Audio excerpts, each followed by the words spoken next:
Salut les marques, salut les smarts et bienvenue dans Catch Up, le podcast qui transpire le catch. Chaque semaine, on analyse ensemble tous les shows de la WWE. Aujourd'hui, direction le show rouge Monday Night Raw. Nous sommes le 11 octobre 2021 à San Francisco, Californie. Et pour m'accompagner dans l'analyse de ce show déjà historique, j'ai avec moi Tonton Chris. Salut Tonton. Salut El Patron, salut les marques, salut les smarts, salut peuple de catch-up. Ouais, écoute, ça y est, c'est parti, on est lancé là sur la route de Crown Jewel. Et puis la suite avec les tournois, si vous avez été écouté SmackDown et vous avez intérêt, c'est en ligne. On a reviewé un peu ça ce week-end là. Le lancement du tournoi féminin et masculin. Et écoute, je crois que ce soir on est en plein dedans. On est en plein dedans, c'est pas mal d'avoir ce petit tournoi là, ces phases de qualif là, juste avant Crown Jewel, ça rajoute un peu d'intérêt, hein, d'excitation autour de ce pay-per-view et puis les weekly pour cette route qui va nous emmener dans des destinations très exotiques.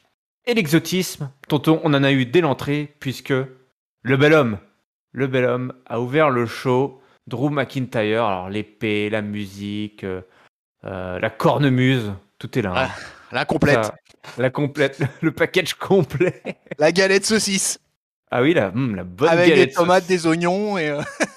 ouais, vous m'en mettrez deux, hein, patron. Allez, c'est parti. Hein, on a faim, ça donne faim. Drew McIntyre, qui vient donc... Le psychopathe écossais est en civil quand même. Hein. Il arrive pas en slibard. Il est pas en slibard, toi, hein, j'avais... Attends, mais il est quand même venu avec son épée, on est d'accord. Ah ça, on est d'accord, oui. Ah ouais, il la quitte plus. Il ne se déplace jamais sans son épée dorénavant. Au métro, dans les magasins, dans les grandes boutiques, dans les grands magasins, il se déplace avec son épée. Sur l'épaule, tranquille, allez. C'est marrant, tout le monde le laisse passer à la caisse. Donc il arrive. Drew donc nous parle de Crown Jewel. Il nous annonce qu'il va remporter évidemment le titre de la WWE, et puis il a une histoire à nous raconter, comme il aime souvent nous raconter, Drew McIntyre, mais il est rapidement interrompu par Biggie. Et Biggie, Biggie qui se délecte d'être champion, le doux nectar du championnat de la WWE coule sur son torse. Avec tous les privilèges que donne d'être le champ, parce que je sais pas si tu as vu, mais ce week-end, Biggie était en première ligne pour le match de championnat du monde entre Tyson Fury et Deontay Wilder. Et ça a été un guest de marque, le Biggie. Bah non, écoute, tu m'apprends quelque chose, c'est-à-dire qu'il était au premier rang. Ouais. Et il a même fait une petite promo et tout ça, quoi. Non, très bien. Donc, c'était un guest. Apparemment, il a l'air d'être bon pote avec Tyson Fury, en l'occurrence. Ah bah écoute, il faut bien choisir ses amis. Je pense qu'avoir Tyson Fury comme copain, ça aide beaucoup dans la vie. T'as le champion du monde poids lourd de boxe dans tes potes. Ton réseau est quand même assez fort. Solide sur ses appuis. Exactement. Prêt à aller au mastic. Voilà, alors, le doux nectar du championnat, on en parle là, qui coule sur les tétons pointus et tout durs de Biggie. Là, c'était un petit peu, je pense que ça a dû te faire frémir un petit peu là, sous ces allusions un petit peu érotico, mielleuses. Frémir ma libido de quinquagénaire. Alors ça, les boobs à Biggie, hein, c'est quand même quelque chose, quoi. Alors que t'as Drew McIntyre à côté, là, t'as quand même... T'as ce qu'il faut, quoi. T'as ce qu'il faut sur le ring, quoi, en termes de barbac, quoi. Ah ouais, des beaux spécimens, des beaux étalons qui sont devant nous. Et il envoie un peu bouler Drew McIntyre. Drew McIntyre, ça le fait marrer. Il lui dit quand même, tu sais, moi, ce doux nectar de champion, j'en ai encore un petit peu dans la bouche, parce que c'était il y a pas si longtemps. Hein, Drew McIntyre, il est quand même double champion. Il a porté le titre et la ceinture pendant plus de 300 jours. Bon, il n'y avait personne pour le regarder, mais à part nous derrière nos écrans, mais c'était quand même un sacré règne. Il a porté la. Mais oui. Il a porté la WWE. L'homme de l'année 2020. Bah oui, le Corona champion, comme on dit. Hein. Et son moment va revenir à Crown Jewel. Et Biggie, il va rien pouvoir faire. Et là, et voilà, les pénibles qui débarquent. Les Usos. Les Usos sont là, ils sont chauds. La Bloodline est en Californie. Roman Reigns va battre Brock Lesnar. La seule question qu'on peut se poser, c'est qui qui va sortir gagnant de cette rencontre entre Drew McIntyre et notre champion adoré Big E. Puisque alors là, je sais pas, écoute, tu vas me dire ce que tu as pensé tonton, mais je sais pas ce qui s'est passé dans la promo ou quoi, mais en fait, qui va affronter Roman Reigns au Survivor Series? C'est la question que se posent les Usos. Alors on se dit, mais attends, qu'est-ce qu'ils nous parlent? Les mecs, ils balancent comme ça un booking pour les Survivor Series. Alors je crois que d'ailleurs que les commentateurs ont essayé un petit peu de rattraper le truc, parce qu'ils disent, oula, attendez, c'est quoi cette grosse annonce là? C'est un petit peu sorti de nulle part. Un petit peu prématuré peut-être. Ouais, je sais pas, dans la promo, c'est tombé comme ça. On se dit, mais attends, de quoi il parle? Surtout qu'il y a beaucoup de choses à booker. Donc, en plus, on nous parle déjà des Survivor Series. C'était très bien. Hein. Ça rajoute de l'intérêt à cet affrontement. Mais effectivement, c'était assez surprenant. Les Usos, après, se font. Voilà, ils finissent. Ça finit en super. Double super kick là, sur McIntyre et Big E. Ça termine en bagarre. Et on retrouvera tout ce beau monde un petit peu plus tard. Exactement. Alors écoute, je trouve que c'est tout à fait représentatif de ce que va être le Raw et SmackDown de toute façon jusqu'à Crown Jewel. Puisque là c'est le gros foutoir, étant donné que les rosters ne seront effectifs qu'à partir du 22 octobre. Et donc du coup ça permet, c'est la wild card, on est en train de vivre la wild card en ce moment. Et du coup ça permet d'avoir un peu tout le monde qui se balade de SmackDown à Raw, de Raw à SmackDown. Donc moi je suis plutôt assez favorable à ça. Je trouve ça assez sympa, mais et ça permet d'avoir une interaction quand même avec Drew McIntyre, Big E et la meilleure équipe of the world, les Usos. Et ça, je trouve que c'est plutôt cool. Donc la promo était plutôt sympa. Effectivement, l'histoire du booking du Survivor Series, c'était un petit peu étrange. C'était un petit peu et derrière Corey Graves, comme tu l'as bien signalé, et c'était qui Jimmy Smith. Et ouais. Bon, mais alors, en fait, c'est pas tout à fait ça. Donc, j'ai trouvé que c'était bien foutu. Après, petite super kick party pour finir le segment. Donc non, ça va. Moi, j'ai plutôt adhéré au segment d'ouverture. C'était plutôt sympa. T'as pas trouvé ça un petit peu long? Alors, par contre, ouais. Alors, il y avait peut-être un peu de longueur. Au début. Vu le programme, quand même, qui était chargé, qui était annoncé sur la carte. Donc, j'étais peut-être un peu étonné que ça prenne tant de temps. Bon, écoute, à voir la suite. De toute façon, on va en reparler. Ouais, on va en reparler. Moi, écoute, j'ai trouvé ça donc un petit peu long, évidemment. Et puis, j'ai un petit peu de mal. Je trouve que Biggie n'est pas très aidé pour l'instant pour débuter son run de champion. Puisque lui mettre un super face comme Drew McIntyre dans les pattes, alors ok, c'est une belle affiche, mais je suis plutôt impatient de le retrouver face à des vrais heals, où il pourra vraiment exploser et être le top babyface qu'il est censé être. Là, je trouve que les deux ont un peu tendance à s'annuler, tu vois. Quand tu mets deux faces face l'un à l'autre, c'est pas facile à dire. C'est pas évident. Et je trouve que Biggie, il est encore un petit peu en dedans, toi. Il a pas encore. Il est timide encore, je trouve, Biggie. Là, il nous a parlé un petit peu de ses tétons. Donc, je me suis dit, ça y est, quand on commence à me parler des tétons de Biggie, on retrouve un peu le Biggie qu'on aime, quoi. Hein, le Biggie fun, rigolard. C'est aussi parce que là, je pense qu'il est dans une feud de transition avec Drew McIntyre. Ouais. Et que, tu vois, il va pas encore affronter du gros challenger vraiment définitif, là, à partir de la fin octobre. Donc, comme il est dans cette feud de transition, c'est pour ça, effectivement, qu'on a l'impression que le règne un peu tourne un petit peu en rond, mais pas beaucoup, ça va, parce que moi, quand même, je trouve qu'il est bon au micro, puis il délivre la marchandise à chaque fois qu'il est dans le ring. Donc, moi, je le trouve quand même assez solide, Biggie. Moi, je suis plutôt positif et plutôt confiant pour la suite avec lui. Ouais, bon, on est impatient quand même qu'il puisse dérouler sur un peu de mid-card aussi, toi. Ouais, et puis il aime bien là, on arrive dans le booking du Survivor Series, justement, et il est toujours à l'aise dans les trucs collectifs et tout ça, quoi. Donc, je pense qu'il va bien se fondre dans l'affaire. Je pense qu'il sera encore champion d'ici les Survivor Series. C'est un pari que je prends. Osé peut-être, mais je l'imagine encore champion au Survivor Series. Et ça nous promettrait, par exemple, un Biggie versus Roman ou Brock Lesnar. Ça peut envoyer du lourd, mine de rien, quoi. Ah bah complètement. Ils ont déjà un petit peu croisé leur chemin, mais dans des configurations à plusieurs. Biggie versus Roman Reigns. Façon, dans le main event de la WWE, il n'y a que des affiches alléchantes. Bah Biggie, Bobby Lashley en embuscade en plus, donc ça fait du lourd tout ça. C'est que des costauds, hein. Que des potes à Tyson Fury. Bon, en parlant de copains, avoir un bon copain, c'est bien. En avoir deux, c'est mieux. Mais quand t'en as deux qui te laissent te faire tabasser alors qu'ils sont dans la gorilla position. Ça, on n'a pas l'impression de. C'est forcément des super potes. Hein.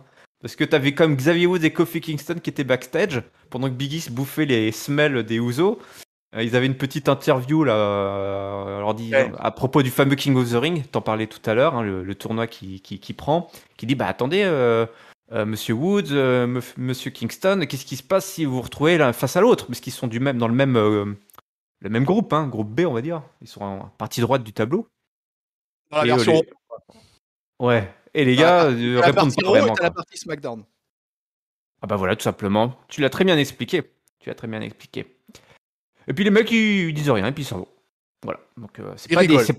Ouais, ils rigolent. C'est pas des. Alors que leur pote vient de se faire décrocher la mâchoire, c'est plus leur problème. Biggie, c'est plus leur problème. Ah la vache. Ah les potes, heureusement qu'ils sont là. Hein. Heureusement qu'ils sont là. On parle du match qui a suivi. Je pense que tu devais être content. Un petit Xavier Woods versus Ricochet. Ouais. J'étais plutôt content du line-up. Ouais. Ouais. Peut-être moins le résultat. Ah, bah ça veut dire que t'as pas écouté encore l'analyse de SmackDown, mon ami. Hein, je me fais encore enchaîner. C'est pas déjà la semaine dernière tu m'as mis le nez dedans. Écoute. Alors là, celle-là, mais alors elle est arrivée, mais direct, pleine cible. Voilà, Sping. c'est la Tyson Fury, quoi. Il m'a fait une Tyson Fury, le crochet, là, d'entrée, premier round. Je prends la ceinture de catcheur. Allez, va-t'en, sors de mon bureau immédiatement. Sortez, You're monsieur. fired. Écoute, on a beaucoup de choses à gérer à Catch-Up. Il reste plus grand monde, hein. Attends, là, on se charrie, mais on tient la baraque. Alors, oui, effectivement, j'ai pas encore écouté le SmackDown, l'analyse que vous avez faite, mais je vais le faire. Donc, si vous... Ah, t'en auras Donnez-moi même un plus peu de temps. besoin, puisque Non, avec ce match, je vais t'expliquer. Je vais t'expliquer toute l'affaire. Puis comme je suis un peu maso, je vais peut-être faire exprès de plus écouter vos analyses pour me faire enchaîner à chaque fois. Mais écoute, explique-moi, qu'est-ce que tu as dit alors?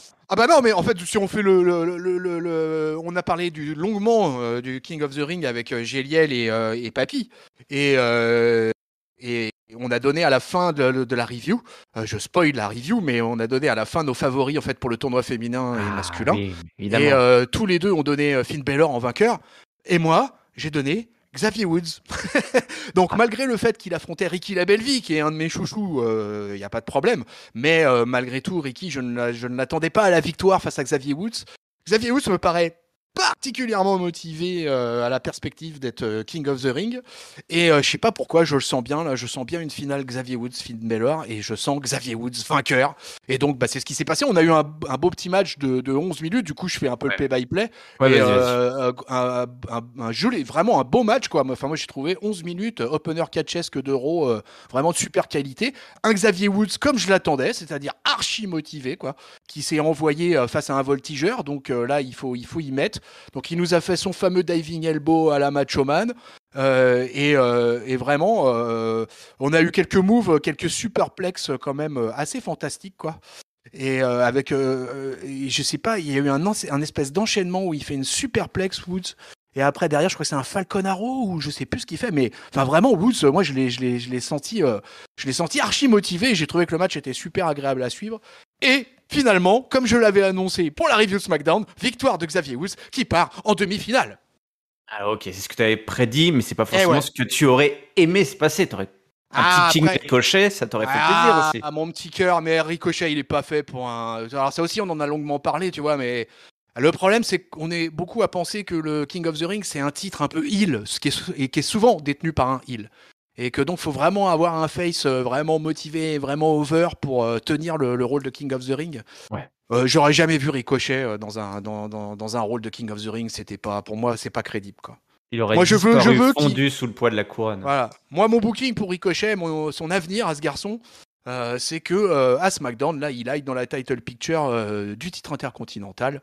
Et là, je veux le voir là, à cet endroit-là. Et là, j'espère qu'il va faire des étincelles, le Ricky. Mais en attendant, c'est Xavier Woods qui passe en demi-finale au King of the Ring. Ouais, bah écoute, je te rejoins. Voilà, un bon match et puis un mec motivé. Très, très, très, très, très motivé, qui a envie d'être le roi. C'est Xavier Woods. Alors, on enchaîne ensuite. Je On a pense eu un qu'ils sont tous autre match motivés. tag team. Excuse-moi, je te coupe, mais juste pour te dire, je pense qu'ils sont tous motivés. Ce que je trouvais, je sais pas, t'en as pas dit ce que t'en pensais, mais je trouve que le tournoi masculin, au niveau du line-up, était pas dégueulasse, quoi. Les 8 catcheurs qui nous ont mis, tu vois, avec une format traditionnel, quart, demi, finale. Et le line-up masculin est plutôt sympa, non? Ouais, c'est un beau line-up, de la belle mid-card, voire même certains anciens champions. T'as des mecs rigolos, t'as des mecs pas rigolos, t'as des mecs qui ont vraiment la gueule de l'emploi pour devenir des insupportables King of the Ring. Je pense au Jinder, au Sami Zayn, tous ces gars-là. Ils sont limite faits voilà, faits pour le job, quoi, faits pour le boulot. Donc, ouais, je suis entièrement d'accord. C'est un très très beau line-up où il n'y a pas de personne qui paraît un petit peu sur la touche. Donc, c'est un beau tournoi. C'est un beau tournoi. En tout cas, avec des belles affiches. Des belles affiches. On reprend, on en était. Bon, je passe les petites séquences backstage, on en parlera plus tard. On va directement au match suivant. Un autre match tag team. Sans, voilà, de plus faible intérêt, on va dire. Un match de low carder, quoi. Un match de low carder. Avec le Hurt Business qui affrontait Mustafa Ali et Mansour. La seule chose à retenir dans ce match, c'est évidemment la fin, puisque il y avait de l'eau dans le gaz entre Mustafa Ali et son protégé Mansour. Et ce qui devait arriver arriva. On est à 2 semaines de Crown Jewel. Il nous faut un petit match pour Mansour pour briller. Et ce match, ce sera Mustafa Ali versus Mansour, puisque Ali, l'ancien leader de cette faction, comment ça s'appelait déjà? Redemption? Resurrection? Retribution. Retribution, aussi déjà enterré, déjà oublié, se retourne contre Mansour et il l'attaque. Il n'a pas l'air content et il dit ce qu'il dit tous les ans. Il dit qu'il en a marre, de ses conneries et il s'en va. Ça fait 5 ans que t'en as marre, mon pauvre Ali. Ça te tente peut-être de partir pour de bon. Bon, écoute, voilà, on a le héros Mansour, hein. Le héros Mansour. Il est là, il est prêt. Alors le match il est au-delà d'anecdotique puisqu'il ne dure que 1 minute 20 et puis mea culpa au peuple de catch-up puisque moi j'avais pas du tout envisagé un booking comme celui-ci puisque moi j'avais envisagé que Mansour et Mustafa Ali allaient rester en équipe et allaient peut-être créer une équipe assez solide et allaient avoir un gros booking pour Crown Jewel et en fait c'est pas du tout ça qu'on nous a vendu. On a fait splitter les deux gars pour qu'ils puissent s'affronter à Crown Jewel en 1 contre 1. Alors je sais pas, ce sera peut-être le pré-show ou même pas, parce que je pense qu'il va avoir droit au milieu de carte. Et donc voilà, on a notre booking pour Mansour qui est invaincu, il faut le dire, dans les pay-per-view saoudiens jusqu'à présent. Et puis leur business qui au passage s'accroche une petite victoire pour leur retour là un peu officiel depuis 2 semaines là dans le clan. Ça permet juste de les solidifier un petit peu plus et puis de dire ça y est, Alexander et Shelton Benjamin sont vraiment back to the business. Ouais. Bon, direction le tournoi féminin. Alors là, il va y avoir alors là, je vous préviens tout de suite, il y a colère. Il y a colère. Tu n'as pas aimé ce match d'1 minute 25. Tu peux même nous faire un package sur les 2 matchs ensemble, comme ça, tu vois, on va pouvoir évacuer le problème du tournoi féminin très vite. Monsieur veut un tarif groupé, monsieur veut une ristourne. Je veux la carte vermeille. Et alors, la carte de vermeil, elle avait la tête de Dana Brooke qui s'est fait plier par Shayna Baszler en 1 minute 25. Voilà, avec un gros coup de genou dans la tronche, boum, envoyé, c'était pesé.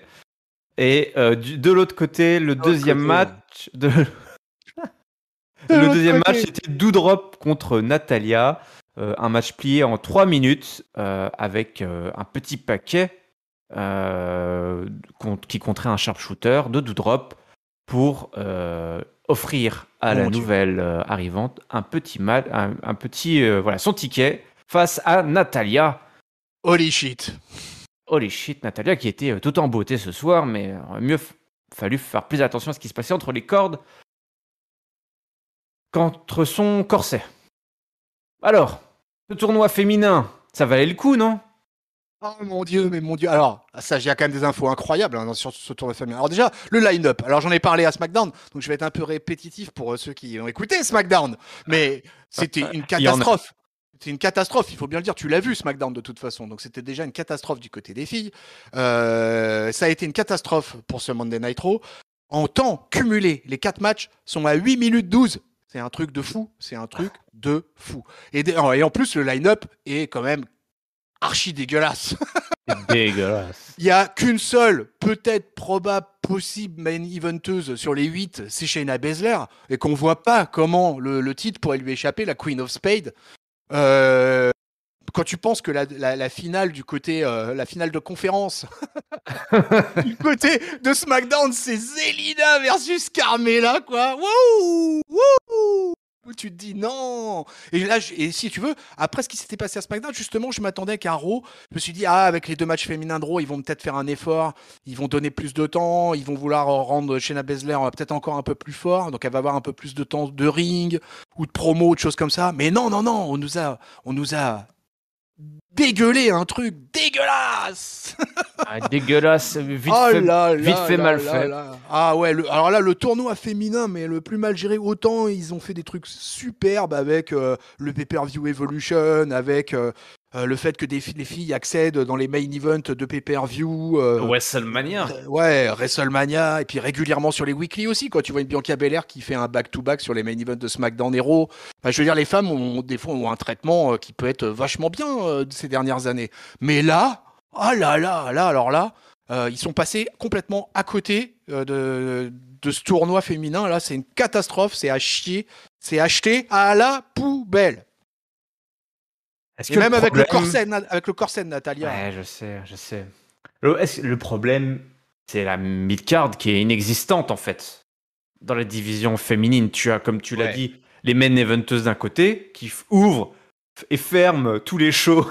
Et ouais, c'est ça. Voilà, donc tu as le carré magique, en attendant le retour de Bayley. Mais sinon, tu as ce carré magique. Le reste, c'est de la low card ou des potentielles main eventeuses, mais qui se pataugent dans de la low card. Et forcément, je sais même, en fait, tu regardes de rétrospectivement, on pouvait pas s'attendre à mieux que ce qu'on a eu, quoi. C'est triste, c'est horrible à dire, mais Si, on aurait pu avoir un peu de catch, quoi, si tu veux vraiment, entre les cordes, qu'il se passe quelque chose, qu'on nous donne... tu vois, une Dana Brooke, je suis sûr qu'elle est capable de sortir un match de 4-5 minutes. ouais, mais face à Shayna Baszler, non, Oui, c'est pas alors possible. malheureusement, ouais, sur le tirage, elle tombe sur Shayna Baszler, quoi. Elle a vraiment pas de chance, quoi. Pas Et de puis chance au tirage, pas de tu te dis chance au aussi grattage. que, par exemple, où est Alexa Bliss dans un tournoi comme ça? Enfin, il y a des choses quand même assez étranges.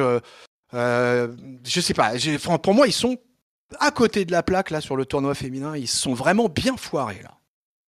Ouais, ouais, ouais. Non, non, là, bah voilà ce qui arrive quand on oublie un petit peu sa division féminine et que bah, toutes nos main eventeuses sont occupées et qu'on se rajoute là, on fait une OP marketing, là, une OP de com en rajoutant le tournoi féminin et ça ressemble, c'est vrai que ça ressemble à rien, hein. Ça ressemble à rien du tout. Ça ressemble à rien du tout. Bon bah voilà, tu l'as voulu ton gros paquet, ou enfin plutôt ton C'est fait. petit paquet et c'est fait. Hein. Ah, bah voilà, t'es content? Hein? Ouais, parfait, c'est parfait. C'est évacué. On en reparlera certainement à la toute fin. Allez, il y avait un autre match qui n'a pas duré très longtemps, qui était un squash dans un joli paquet, on va dire quand même, parce qu'il y a eu pas mal de choses autour. C'est Riddle versus Omos. Alors il y a une petite séquence backstage avec Riddle et Randy Orton. Alors, je sais même plus ce qu'il a dit, il a raconté des conneries une fois de plus dans les backstage. Et on se retrouve avec Riddle qui appelle en fait, qui est là avec son micro et qui demande à ce que Orton, qui essaye d'invoquer Orton en fait, essaye d'invoquer Orton alors que Omos est là avec AJ Styles, mais Orton ne vient pas. Et Styles se moque de Riddle et il a juste voilà que Riddle doit juste accepter sa mort imminente face à Omos qui bave déjà d'envie qui ricane à l'idée de détruire Riddle. Et puis, donc, l'arbitre lance le match, et Riddle se barre, et il attaque AJ Styles. C'est assez marrant, d'ailleurs, c'est assez inattendu. Mais Omos le chope, et puis, bah, il le chokeslam, et puis voilà, quoi. Et puis voilà. Mais Styles Ouais. dit non, non, non, Le non, slam. non. Non, non, non, on n'a Le pas slam fini. de l'arbre. Les Américains ils appellent ça le tree slam. Ah oui, d'accord, c'est vrai que tu tombes de haut, hein. Ouais, ouais, ça c'est clair. Mais Styles n'en a pas fini. Il dit oh, ça prend ton temps, vas-y, mets-lui des coups de pied parce que t'as fait du karaté. Boum, boum, boum. Donc le bro, là, il s'en prend plein la tronche. Et puis Omos, finalement, donc, porte la victoire après un autre Trislam. comme Tonton nous l'a très bien expliqué. Et Orton finit par arriver et a placé un RKO à AJ Styles, alors que sa musique s'était lancée avant de se sauver. Ah bah écoute, tout ça c'était plutôt sympa. Et bah, le match en fait en lui-même est pareil, super court, ça dure 2 minutes 30. Mais globalement, je suis un peu plus positif là-dessus parce que la rivalité en fait entre les deux équipes est sympa depuis le début. Ça fait quelques semaines maintenant que ça dure. Ça se développe bien de lundi après lundi. Les surprises avec Randy, il y en a toujours un qui prend un gros carton, une grosse cartouche, et c'est souvent Riddle qui prend des cartouches, qui travaille un peu pour l'ancien. Et globalement, c'est une rivalité qui me plaît plutôt bien. Je suis assez hypé pour ce match à Crown Jewel. Donc globalement, mission réussie, même si ça manquait de catch, quoi. Ouais, ça manquait de catch, c'est vrai que c'était pas on n'était pas très gâtés à ce niveau-là. Ouais, c'est vrai que mais c'était rigolo, C'est marrant de le voir. Ouais, Riddle tient bien le personnage, Riddle, il est à toutes fond. les références, il est à fond avec toutes les références, avec Randy, etc. Enfin, ouais, Ouais. tout le package, si tu veux, est plutôt sympa, quoi. Après, c'est. Après, alors je suis partagé sur ce genre de truc parce que des fois, je me dis, ouais, bon, ouais, j'aurais bien pris quelques minutes de plus. Et puis, je me dis, ouais, mais d'un autre côté, j'ai pas envie de trop en voir avant le pay-per-view, là, qui est dans une dizaine de jours.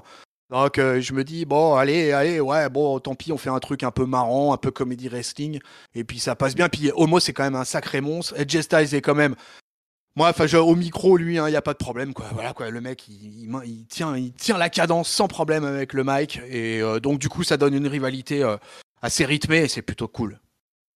Et sauf que si je devais mettre un bémol, en fait, c'est que maintenant, j'imagine, ça va être la fin de la rivalité à Crown Jewel. Et j'attends un peu qu'il y ait du monde qui se pointe à la fenêtre, là, du côté de Raw, pour le titre tag team, qu'il y ait un peu de compétition dans cette division, quoi.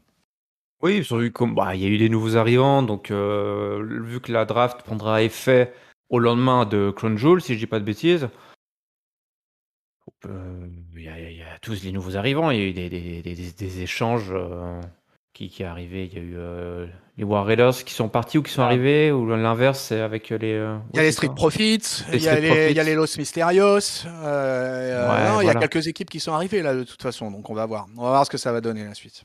Ouais. Il s'est passé pas mal de choses à droite à gauche. On a notamment eu Austin Theory qui a fait un petit selfie avec Biggie. Et Austin Theory, on l'a retrouvé juste après face à Jeff Hardy. Il l'avait attaqué justement la semaine dernière. C'était Austin Theory qui est un jeune drafté qui arrive depuis NXT. Et puis finalement, il va profiter de pas mal de joyeux bordel pendant le match, avec notamment toute la commission 24/7 qui a déboulé, et puis quelques petites distractions, et après avoir évité la Swanton de Jeff Hardy, petit roll-up d'Austin Theory, en tenant bien le pantalon, bien le slip de l'ancien champion de la WWE, pour une belle victoire accrochée par le petit jeune sur le vétéran. C'est ça, 2 minutes 05 et en plus un match coupé avec un passage des mecs du 24/7 quoi, dont tout le monde se fout royalement. Bon, c'est un peu ouais, je sais pas. Écoute, pour l'instant, j'ai pas grand-chose à en dire. On va avoir la suite, va falloir qu'il nous donne un peu autre chose. Austin Theory, bon écoute, il reprend quand même à peu de choses près, pas mal de traits de caractère de ce qu'il faisait à NXT. Jeff Hardy, j'ai un peu du mal à m'expliquer son booking depuis quand même pas mal de mois. Et ça me fait penser un peu à Kevin Owens de l'autre côté à SmackDown. Donc on va voir avec les changements là, avec cette draft. On verra ce qui se passera. Et puis écoute, Austin Theory, en tout cas, ce qu'on peut constater, c'est qu'ils ont l'intention de le pusher, puisque voilà, il obtient des victoires face à des vétérans. Il se balade un petit peu partout à l'antenne, il fait des selfies avec les champions. Donc apparemment, il a l'air d'être dans les petits papiers, le jeune. La suite du tournoi King of the Ring avec Jinder Mahal versus Kofi Kingston. Oh oui, le vrai tournoi. L'autre parodie. L'autre, pas la parodie. Non, mais c'est une parodie, mais ça me fait mal au cœur, hein, évidemment. Enfin, on kifferait tous voir un super tournoi féminin. Bah ouais. Écoute, quand c'est de la merde, c'est de la merde. Et là, c'est de la merde. Il faut le dire. Disons-le. Jinder Mahal, Kofi Kingston. Est-ce que Kofi Kingston va affronter son partenaire Xavier Woods pour le tournoi? Eh ben, vous allez le savoir dès maintenant. C'est le Maharaja hein, qui place les premières offensives. Ça se balance, voilà, ça se balance des provocations. Le High Flyer de son côté place des dropkicks, des Hurricane Rana, il sort tout son arsenal. Et puis après, on place un SOS s'est terminé un petit peu bizarrement. Crossbody met mal, kick out. Il attaque Kofi Kingston. Alors, il est entouré de ses deux Golgoth tout autour. Hein. Je sais plus comment il s'appelle là. Vir et Shanky. Vir et Shanky. On croirait un dessin animé Nickelodeon, quoi. Vir et Shanky. Ouais. Ça pourrait être sympa de les mettre. Ah bah non, ils les ont séparés. Donc, c'est même plus une tag team, ce machin. Bref, voilà. Et puis, Xavier Woods débarque. Xavier Woods débarque pour faire la loi, justement, face à Vir et Shanky, qui commençaient à foutre le bordel. Mais malheureusement, cette petite distraction permet à Mahal de gagner le match en battant Kofi Kingston. Il n'y aura donc pas d'affrontement fraternel. Déçu, pas déçu? Bon non, pas déçu parce que ça nous fait une demi-finale avec vraiment un vrai heel face à un bon babyface comme Xavier Woods. Donc ça va nous donner, à mon avis, un bon match. Et bon là, on a eu un match un tout petit peu plus court que celui du premier quart de finale. Là, on a eu un match de 9 minutes. Et c'était plutôt cool. Alors tu vois, voilà, par exemple, on parlait des équipes tout à l'heure. Mais moi, Vir et Shanky, j'ai envie de les voir. J'ai envie de les voir un peu dans la Tag Team Division. Et voir un peu ce qu'ils seraient capables de faire, d'aller un peu défier du champion et tout ça. Voilà une équipe, moi, qui m'intéresse, en fait. Ce clan des Indiens, là, moi, je suis plutôt client, en fait. Et du coup, j'attendais Jinder Mahal. Et Jinder Mahal pourrait très bien passer en très bon King of the Ring. Voilà un heel détestable as fuck. Et qui passerait très bien et tout le monde dirait oh là ça fait chier d'avoir Jinder Mahal en King of the Ring. mais justement il est là pour ça, donc il est crédible, donc moi ça me va tout à fait. Le match en lui-même était plutôt pas mal. La perspective d'avoir Kofi Kingston face à Xavier Woods c'était quand même quasiment de l'ordre de l'impossible, mais mine de rien si ça avait été le cas, moi j'aurais trouvé ça assez savoureux et ça aurait pu être marrant d'avoir un Kofi versus Xavier. Voilà, dans un truc fair play, il serait serré la main au début et puis un câlin à la fin, tu vois. mais bon, globalement, je suis plutôt satisfait. J'ai trouvé que c'était plutôt sympa. Encore un match masculin du côté du tournoi King of the Ring, bien géré. Ouais, voilà, simple, efficace. Jinder Mahal, qui a la tête de l'emploi d'ailleurs, il a tellement la tête de l'emploi qu'il allait enfiler sa petite couronne. Il s'y croit déjà, hein, Jinder. Il s'y croit déjà. Il était à fond là. Même si la couronne lui tombait sur le nez, mais comme il a un gros pif, ça glissait pas. Donc il est fait pour ça. Il est fait pour ça, notre Jinder. On veut le voir, le roi. Longue vie au roi Jinder. Longue vie au roi Jinder. Direction, le main event des filles. La vraie scène féminine. La vraie division féminine. Alors, il y a eu plusieurs segments, je crois, backstage. Il y a eu notamment Charlotte. Je crois qu'il y a un truc. Ouais, elles ont chacune eu, en fait, une promo, tout au long du show, quoi. Et elles avaient tout un mot gentil à dire sur leurs adversaires, bien évidemment. Oui, évidemment. Cela se passait dans la politesse et dans le respect. Comme on peut l'espérer pour ce genre de configuration. Alors là, c'est un match tag team. Hein. Sacha Banks et Bianca Belair doivent affronter les deux championnes de Raw et de SmackDown, Charlotte Flair et Becky Lynch. Alors, il y a de l'historique entre toutes ces filles. Elles se sont toutes croisées, elles se sont toutes causées du tort, elles se sont toutes piquées la ceinture. Donc, voilà. Personne n'a de respect pour personne. Personne ne veut faire équipe avec personne, mais il faut bien pour ce soir. Alors, Sacha Banks et Bianca, ça commence dès le début, se battent pour qui va entrer en premier, qui va commencer les hostilités. Alors ça a duré 1 heure cette histoire là de je te tag, jusqu'à ce que Becky Lynch attaque. Bon les filles, commencez à me les casser sévère là. Vous me cassez les burnes, j'en ai 10. J'ai même pris celle de mon mari, il n'y en a plus besoin. Boum. Et puis c'est la grosse bagarre, c'est le brawl en fait. C'est le chaos. C'est le chaos, ça se tape dessus, les arbitres, les officiels sont obligés d'intervenir, on se place des moonsaults à tir larigot, enfin on se demande, on sait plus trop si le match a vraiment commencé ou pas. Non, je vous rassure, le match n'a pas commencé. On voit même Belair qui balance Sacha Banks sur ses adversaires, enfin, il n'y a plus de respect, il n'y a plus d'équipe. Adam Pearce et Sonya Deville débarquent et essayent de se faire entendre en disant c'est inacceptable, on ne veut pas voir ça ici. Mais personne ne fait vraiment attention à ce qu'ils racontent. Tout le monde s'en fout en fait. Tout le monde s'en fout, on n'en les entend pas. Je crois que le message est clair vis-à-vis de l'autorité naturelle d'Adam Pearce et Sonya Deville. Et puis quand même, tout le monde reprend ses esprits. Il y a une pause pub et le match peut commencer. C'est Sasha Banks et Charlotte Flair qui commencent. Alors Charlotte qui va assez largement dominer les débats hein, pendant tout le match. Elle aura été mise peu en difficulté, peu en danger. De toute façon, c'est pas vraiment à elle de briller ce soir parce qu'elle n'est pas vraiment concernée par l'affiche de Crown Jewel. Belair entre à son tour. Elle se débarrasse de Sasha Banks et attaque Becky Lynch. Et puis ça va être comme ça un peu tout le long avec Sasha Banks qui va faire le tag et qui va balancer Belair à chaque fois assez physiquement pour prendre le tag. Et puis alors après ça devient du n'importe quoi puisque Charlotte fait un peu pareil. Pour faire son tag, elle met une grande claque sur Becky Lynch en lui faisant des petites tapes sur la tête, là, le truc qui agace. Et pour l'empêcher de placer son finisher. C'est agaçant ça. Ah c'est agaçant monsieur, hein, n'est-ce pas hein. Et puis à la fin, tu vas m'expliquer, puisque Oui.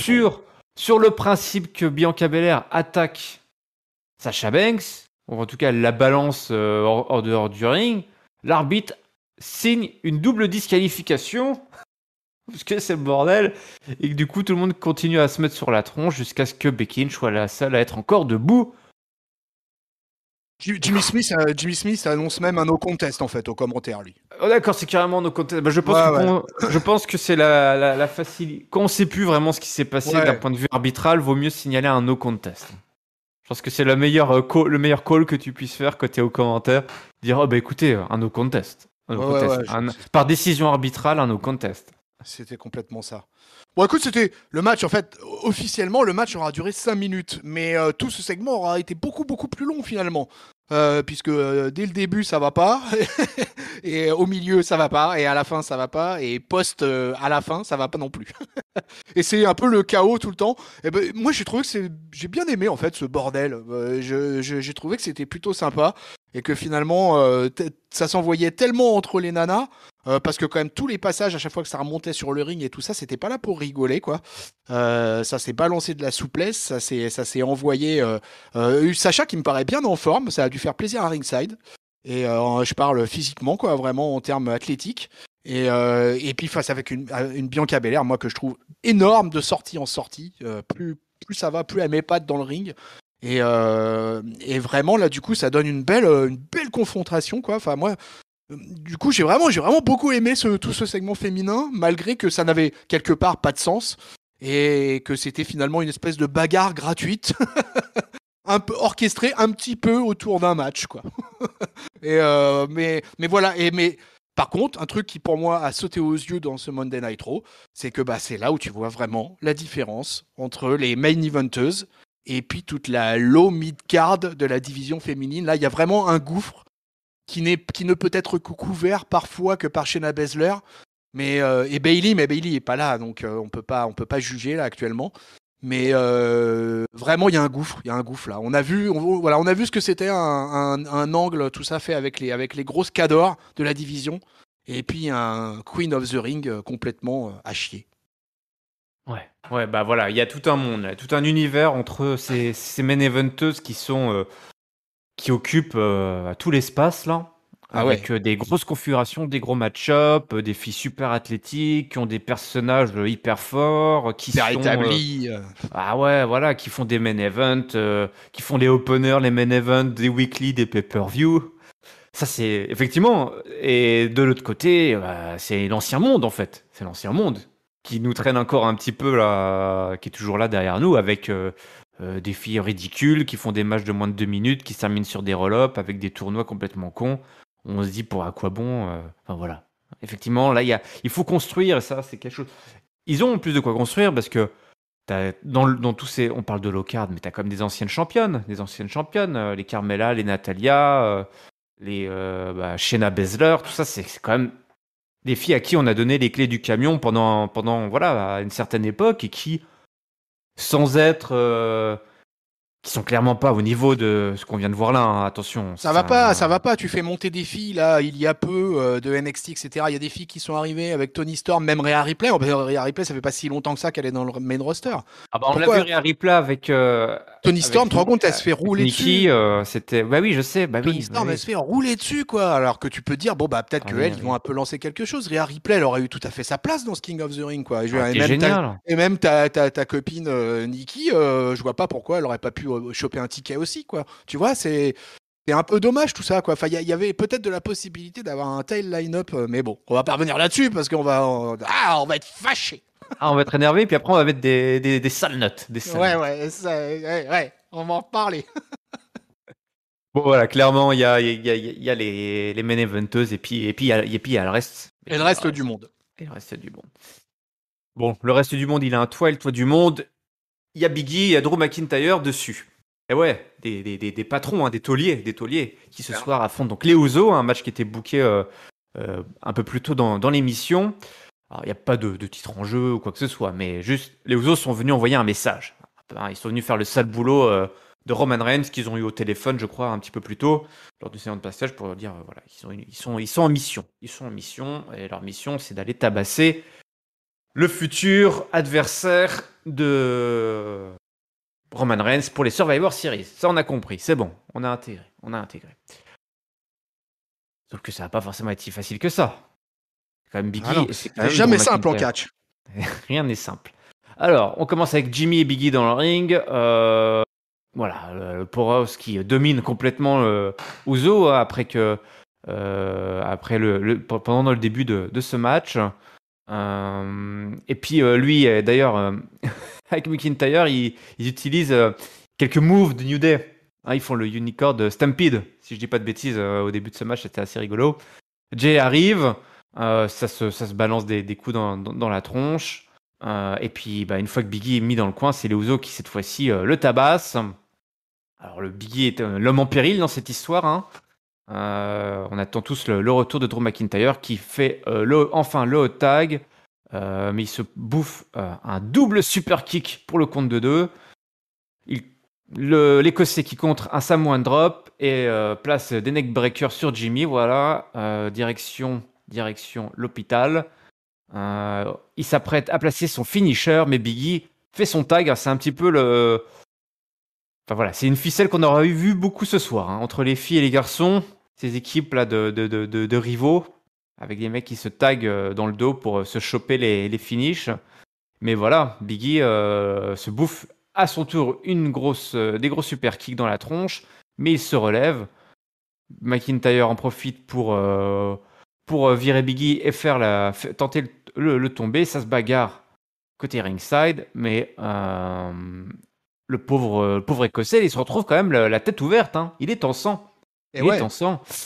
D'ailleurs, je me demande, c'est à quel moment qu'il s'est ouvert le front, là, Drew McIntyre. Ils se sont bagarrés dehors et il a dû se bouffer. Ah, c'est quand ils sont à l'extérieur du ring, ouais. Je crois que je sais plus. On n'a pas bien vu. J'ai pas un souvenir d'un spot particulier. Toi, quand je l'ai vu avec son sang, j'ai dit, mais attends, qu'est-ce qui s'est passé, Drew ton si beau visage, là. Tu viens de l'écorcher. Et puis, à la fin, la soirée, il avait un œuf. Hein. Je sais pas si t'as vu, mais je pense que la semaine prochaine, il aura un bon pansement sur le front, l'Écossais. Ah, c'est possible. Ouais, c'était bien Steve, ouais. Ouais. Peut-être. Ah bah si, je pense qu'à un moment il s'est retrouvé la tête dans la table, l'Écossais, je crois. Biggie. Oui, parce qu'il y a tout un spot autour de la table des annonceurs et tout ça, quoi. Où d'ailleurs Biggie est balancé aussi à un moment. Enfin, il y a du gros spot hein, pendant ce match. Hein. Ouais, parce que les Usos, voilà, préparent les tables et puis ça se tease et puis finalement les gentils reprennent le dessus. Les Usos se font balancés à la fois par Biggie et par Drew McIntyre dans des belles séquences là effectivement autour du tablier là à l'extérieur du ring. Et puis Drew McIntyre place. Attends, oui voilà. Après voilà, victoire de Drew McIntyre et de Biggie. Pardon. Et Drew McIntyre qui place une Claymore sur Biggie.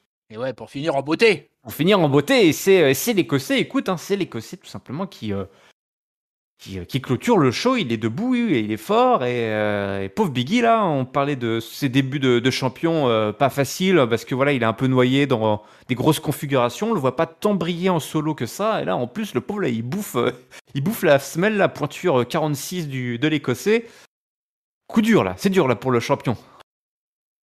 Après ce gros match. Ouais, gros match, hein, plus de 15 minutes. Là, franchement, on a eu un chouette main event. Là, par contre, là, rien à redire. Vraiment, là, c'était du solide. Ça envoyait du bois. Il y avait de l'action tout du long. Et les Ouzo, c'est vraiment génial. Hein. Les Ouzo, quelle équipe quoi.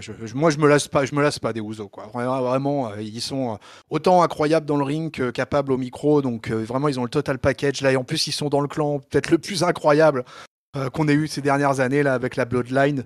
Donc vraiment, non, c'est cool quoi. Super kick party, la totale, les suicide dive, en veux-tu en voilà, et que je te passe par-dessus la 3e corde, que je t'utilise tous les éléments du décor, que je te balance par-dessus les tables des annonceurs.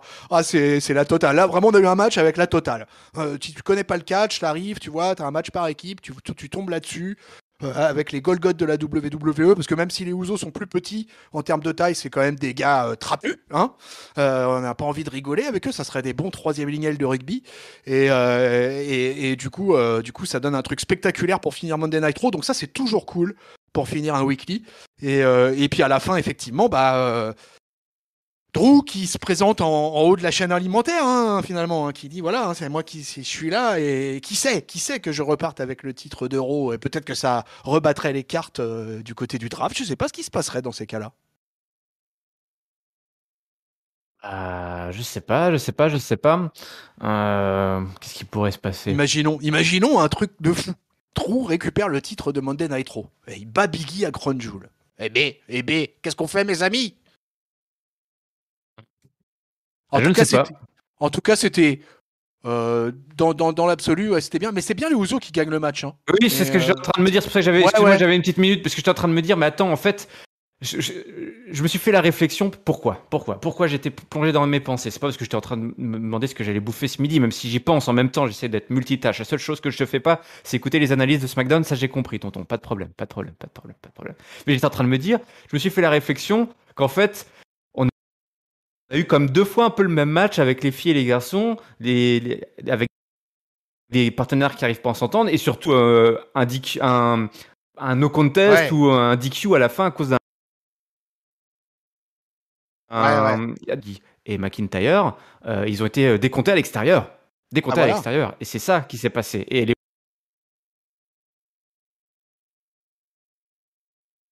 Ouzo ont gagné. Et donc le compte de 10 est passé. Et je m'étais dit, tiens, c'est bizarre parce qu'en fait, il n'y a pas le même traitement arbitral sur les 2 matchs. Enfin, c'était assez bizarre, toi. Il y a de fin de match parce que les partenaires se mettaient sur la tronche, ce qui était assez chelou pour le match des filles. Donc, ok, Drew McIntyre finit en beauté, mais il a perdu son match, mais c'était pas le plus important. Donc, c'était plutôt quand même bien foutu. Hein. Les Ouzo, ils ont fait le sale boulot, ils ont gagné leur match, donc ils vont pouvoir rentrer voir la tête de la table, dire c'est bon, on a foutu une petite victoire, là, bien sentie en main event. Hein. Toujours appréciable. Main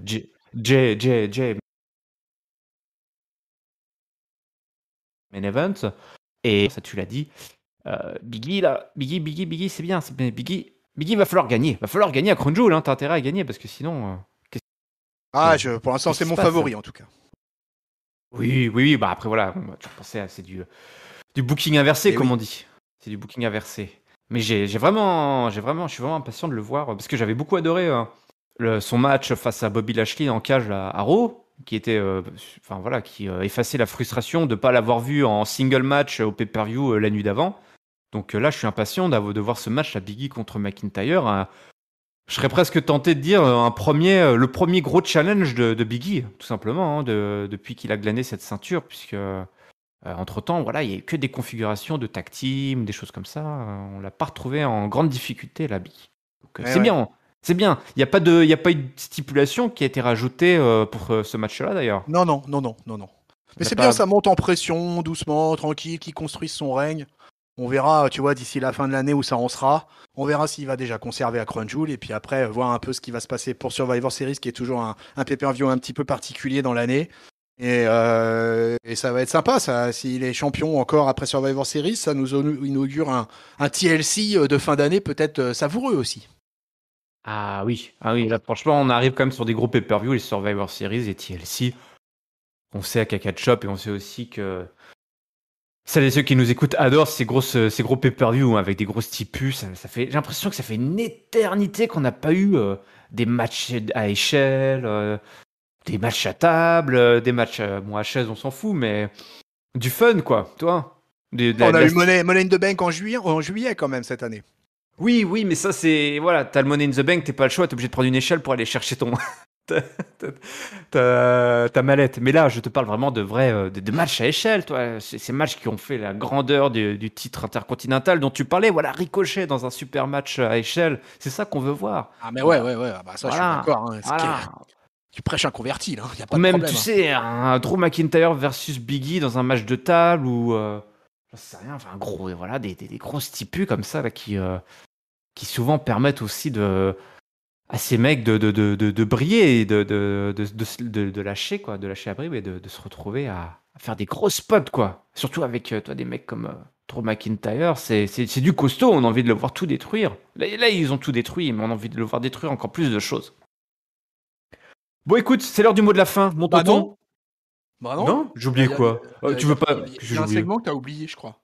Bah attends, si c'est bon de parler de John Morrison qui fait ses séances de yoga. Non, même pas, je l'avais oublié ça, tu vois. Bah tu vois, ouais, moi aussi j'aurais oublié un segment de toute façon. Non, mais t'as pas oublié notre ami Bobby Lashley. Ah oui, Bobby Lashley. Bon, en plus, on en a parlé. Bah, Bobby, on te respecte. Bobby, allez, ça va être le Fallout.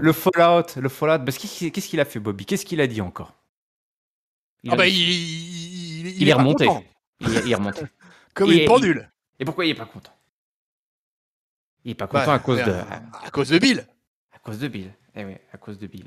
Bilou est pas le mec le plus sympathique de la Terre avec Bobby. Ouais. Donc voilà, Bobby, effectivement, il a chopé le micro. Il nous a demandé. Voilà, il a rappelé un petit peu ce que Goldberg avait dit la dernière fois. Il dit ouais, c'est horrible ce qui s'est passé, de faire ça à un mec qui est papa. Mais c'est lui le vrai champion. Il a défendu son titre pendant une année. Et puis maintenant, voilà, on parle de meurtre quand même. On parle de meurtre. Et il nous explique qu'il est bien content que ce match va être un no holds barred. Parce que Goldberg, il est complètement dingue. Mais il peut pas le battre. Et il peut pas tuer le Almighty. Tout simplement. Et voilà.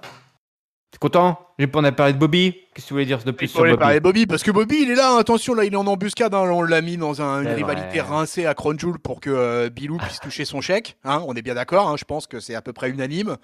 Donc on l'a mis là en attendant. Il va fracasser Goldberg, j'espère, à Crown Jewel. Et voilà un match qui va être très rapide, les amis. N'allez pas aux toilettes à ce moment-là. Et j'espère juste que Goldberg ne blessera pas Bobby. Parce que Bobby, on en a besoin pour la suite de l'année. Et parce que pour moi, il n'a pas lâché l'affaire. Et c'est très bien comme ça, avec la refonte un peu du Hurt Business, là, avec la réembauche de nos amis Benjamin et Alexander.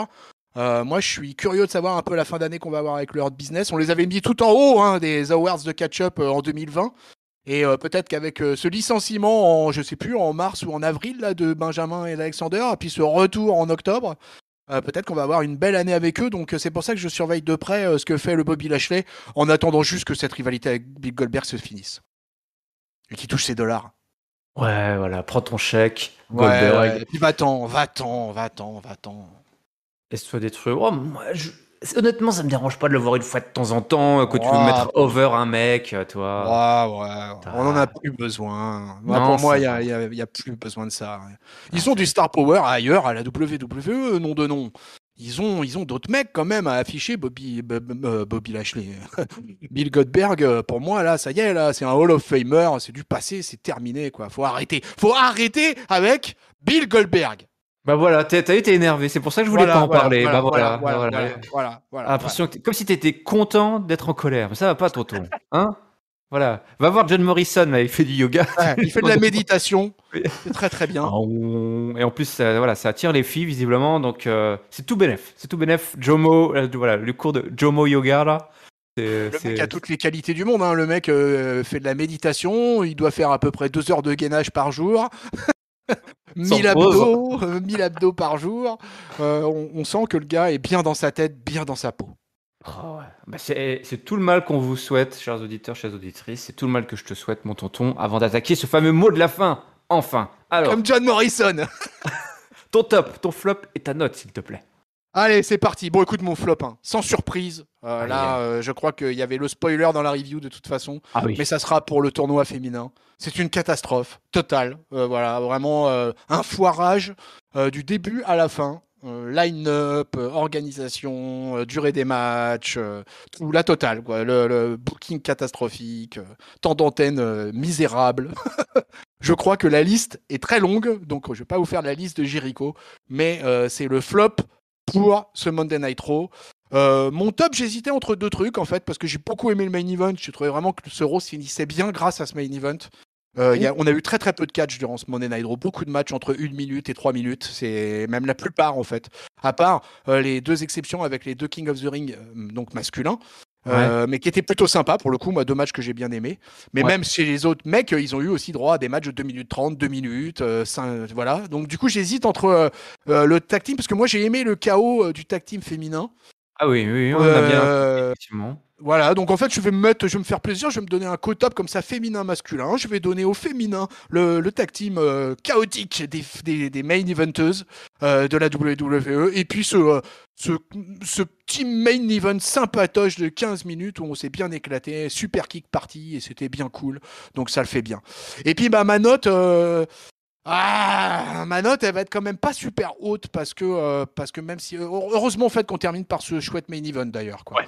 Mais moi je vais lui mettre j'aurais été plutôt parti sur un 2,5, je vais un petit peu grimper la note parce que quand même le main event me laisse un goût satisfait à la fin du visionnage, tu vois. Donc je vais mettre un 2,75 à ce Monday Night Raw. Très bien, très bien, très bien, très bien, très bien. Et à Écoute, ouais, ce public, on n'en a pas beaucoup parlé en fait, quoi, mais ils étaient en Californie. Ça faisait longtemps que la WWE était pas venue en Californie là. Eh ben, écoute, je l'ai vérifié, ça fait 17 ans qu'ils étaient pas allés en Californie. T'imagines, un truc de fou, hein. Mm. Et du coup, le public a bien aidé à un show quand même très moyennasse. Ouais. Et bah, tu vois, c'est pour ça que ce Monday Night Raw, je l'ai plutôt bien vécu. Parce que, en fait, le public de San Francisco était cool. Et a bien réagi, même dans les trucs vraiment tout pourraves, avec Doudrop et tout ça, là. Et bah, tu vois, le public était quand même chaud derrière. Et ça a donné, à mon avis, une ambiance générale au vaisseau amiral plutôt sympa, quoi. Ouais, mais on est à San Francisco, c'est la ville de la tolérance. Donc voilà, on tolère beaucoup de choses à San Francisco. On tolère notamment le tournoi féminin. Et ouais, et ouais, et ouais. Le Queen's Crown, quel horrible nom en plus au passage. Des horribles couronnes. Et puis un show, franchement, écoute, qu'est-ce que c'est tiède, Monday Night Raw, franchement. J'en ai marre de donner des 2,5, des 2,25. De toujours me prendre, toujours là me dire que je donne un 2,25 ou un 2,75. Mais je préférais quand même me dire, bon, je donne un 3,75 ou un 4,25. Toi, je préférais. Et les notes avaient remonté un peu. On avait remonté un peu les notes là, pendant 3 semaines, un mois. Là, on a eu une période là en septembre là qui était plutôt pas mal. Ça allait un peu mieux. Et puis là, voilà, on redescend et on est toujours dans ce truc entre 2 et 3, quoi. Ils arrivent toujours à se rattraper d'une façon ou d'une autre. Là, toi, tu as parlé des main events. Effectivement, ils ont balancé le main event des filles et surtout celui des mecs. Là, à la fin, tu ressors du show avec un peu la banane et sourire. Puis après, tu y repenses, tu fais, mais attends, il s'est passé quoi les 2 heures d'avant? Parce qu'après, après, on review ensemble et puis on se rend compte que, il y a eu ça, ça a duré 2 minutes, ça a duré 1 minute 20. Ça, c'est organisé de telle manière, ça a été booké comme ci, ça a été booké comme ça. C'est vrai que, en fait, c'est ça qui tue un peu, peut-être, c'est le fait d'analyser le show derrière. C'est là où tu te rends compte des faiblesses plus facilement, finalement. Alors que j'avoue que quand j'ai fini le show sur l'instant, moi, j'aime bien terminer par un bon main event, bah, du coup, sur le coup, c'était pas si mal que ça, ce Raw, là. Ouais. Bah écoute, moi, mon flop, honnêtement, je vais te suivre. Je vais le donner au tournoi féminin. Je commence à me poser des questions et tout, mais en fait, je vais faire comme toi parce que c'est une honte, en fait. C'est une honte, tout simplement. C'est du foutage de gueule. Ah ouais, franchement, on devrait pas. Faites pas ça. Si c'est pour faire ça, le faites pas, quoi. C'est un scandale pour les femmes, de toute façon, quoi. Moi, je considère que pour les workers, là, c'est une catastrophe d'avoir un booking pareil, quoi. Moi, je serais elle, putain, mais je me plaindrais. Il paraît que dans les bookeuses, c'est Molly Holly qui aurait booké, par exemple, le match, le tag team entre Belair et compagnie, tu vois. Donc je sais pas qui est la bouqueuse des low mid-cardeuses, mais faut vraiment revoir le truc là, hein, parce que là ça va pas du tout. Ouais, non, ça va pas du tout. Et puis, écoute, y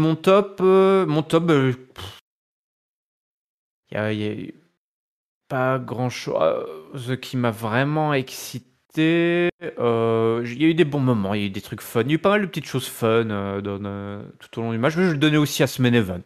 Voilà, ça finit en table cassée et en grosse bagarre. Et puis, tu sais quoi, je vais le donner plus particulièrement aux Usos, qui ont pas fait le déplacement pour rien. Ça c'est clair. Ouais. Là, les mecs Voilà. sont venus poser leur marque. Voilà, ils sont arrivés, toi, ils ont sauvé, je trouve, l'opener, parce que l'opener commence à être un peu long, là. Ils sont venus dynamiter Ils sont venus dynamiter l'épisode, en fait. C'est eux qui ont foutu le bordel. Parce que si tu oublies tout ce qui s'est passé au milieu, qui était pas... Ils étaient là dans l'opener, ils étaient là dans le main event, envoyés en mission par le patron, par la tête de la table. Ils ont fait ce qu'ils avaient à faire, ils sont partis avec une victoire, donc en fait, bravo les frangins. Ils sont Euh, venus, ils ont vu, ils ont vaincu. C'était ouais. clair, c'était net, c'était précis. Et puis ma note, écoute, je vais donner un 2,5. Ouais, même pas, voilà. J'hésitais entre 2,25 et 2,75. Du coup, je vais donner un 2,5. Je suis impatient de pouvoir donner. En fait, j'ai envie de donner soit des super notes, soit des sales notes. J'ai pas envie de donner des notes moyennes, quoi. L'impact du public, hein, tu vois, je réfléchissais à ça, je vois la différence. Là, peut-être que j'aurais mis une note plus basse si on avait été encore en époque Thunderdome, tu vois. Le Ouais. même show, avec le son de Kevin Dunn dans le camion, je pense que ma note aurait été plus basse. Mais là, du fait du public de San Francisco, c'était cool, c'était fun, et ça faisait plus avaler la pilule.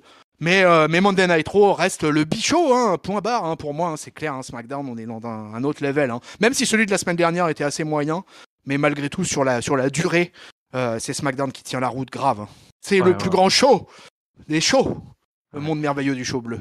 Un truc qu'on pourra pas lui retirer, c'est qu'au moins ça se concentre sur le booking de Crown Jewel. Et voilà. Et que Crown Jewel est considéré vraiment comme un pay-per-view qui fait vraiment partie du calendrier officiel. Et qu'on n'est plus en train de booker deux pay-per-view en même temps. Bon, à part quand les Usos parlent des Survivor Series, et là que tu dis quoi? Qu'est-ce qui se passe?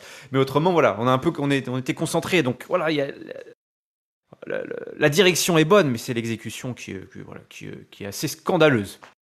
Bon, et ben c'est fini. Tonton, je vous rappelle que Catch Up, c'est le podcast qui résume et analyse tous les shows de la WWE. Vous pouvez nous retrouver sur toutes les plateformes de podcast. Apple Podcast, Google Podcast, Deezer, Spotify et même YouTube. En version vidéo, vous pouvez y poster en commentaire votre top, votre flop et votre note. Dites-nous ce que vous pensez là de ce tournoi féminin, de cette deuxième partie qui est presque encore pire que la première partie. Dites-nous si vous êtes excité à l'idée de cette carte là qui s'est bien dessinée pour Crown Jewel. Les réseaux sociaux, Twitter, Facebook, Catch-Up CDC et également pour Instagram. N'oubliez pas, le lien vers notre serveur Discord est dans la description. On y parle catch évidemment. Merci à toi tonton d'avoir fait équipe avec moi. Eh ben écoute, merci à toi, mon patron, pour cet hosting de qualité. Toujours un plaisir d'être en tag team partner avec toi pour reviewer le vaisseau amiral de la WWE. Yes, écoute, on s'amuse. Hein. On s'amuse bien Oui. avec WWE pour le meilleur et pour le pire. Hein. On a signé, on savait ce qui nous attendait. Voilà, ça peut pas être la lune de miel toute l'année. En tout cas, on vous souhaite une bonne semaine évidemment, pleine de catch. On se retrouve très très bientôt. Salut, salut. Salut patron, salut peuple de catcheurs.